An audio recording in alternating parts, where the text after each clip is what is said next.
Today I'm going to show you some tips with Google Chrome, how to make it more secure and use some of the features that I like and that I think are good for students. So here I have my Google Chrome homepage. I have my apps and things on here. If your homepage doesn't look like this, then that's fine. All you need to do is go to the web store. Now when I open a new tab, I have the web store right here, and you may see that. If not, you can just go ahead and type in Chrome Web Store.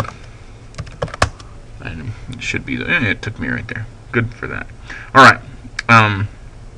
Okay, it's the web stores. It's kind of neat. You can get apps for Chrome that run within Chrome. There's educational apps. There's a collection for students that has apps that they could use for productivity. There's good like flashcard apps or ways to memorize vocabulary that I've seen. Some like a planetarium is not a bad planetarium. So there's a lot of really good little apps on here that they could that you can use for productivity purposes. And there's there's also games, and that's the one that students are most likely to find first. But make sure you look at the other apps as well. Okay, what I'm going to show you though is what we call extensions. And extensions are ways to extend or to enhance the features that Chrome has. So instead of having an app running within Chrome, you're going to extend the power or the things that it does, kind of behind the scenes. It's not not some an application that you would use, but kind of an addition to Chrome. Okay, and there's a couple that I like. You can see up here I've installed one here called AdBlock, and if you go ahead and type in the store search menu, I type ad, there's AdBlocker pops up there. I pick that and search for it. There's a number of ad blocks. I think I'm using this one. And the reason I really like the ad block is a lot of times when you go to a website, you'll have just ads will be on the side of the screen, and what websites do is they'll have like Google or some other company run their ads for them. So they don't pick their ads. Google just tries to guess which ads users are going to like the best. It's going to apply the best, and they'll just pop up on the side. And I had an issue in class where I found a really good educational website that applied to what I was doing, and I went there when I was preparing for class, and there was some kind of strange, inappropriate ads on the side. But the site was great. It's just that the advertisers, that they were streaming into that website were kind of not something I wanted to have in class.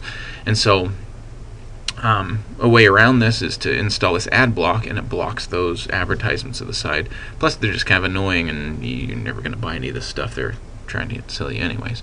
And it gives you a little more screen space, makes your screen look cleaner, and it'll block any inappropriate content. I know KSL has even had problems because they don't run their own ads. Usually they have, I think Google runs their ads, and they've even had complaints about certain ads that have popped up.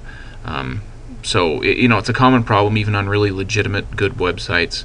Just to avoid it altogether, block the ads. This will install into Chrome. It's running all the time for me, so I don't even notice. The other one is a language filter. So if you type in filter, it's a simple profanity filter, and this just stars out bad words. So if your student's on a website or Facebook or wherever it is they are, this will just star out any sort of inappropriate word. It doesn't block the page, so the page is still accessible, but the bad words are starred out. So if you want a simple profanity filter, this is a good one, and it'll do it on any website. But again, it won't block the website. So I mean, sometimes it's worse because your imagination fills in what the stars are. I don't know, but I like to use that as well.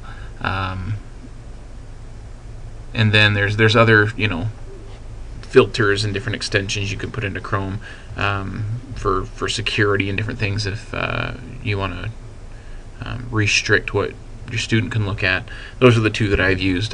Feel free to look around and find other ones you like, and as well as other applications that might be fun or productive.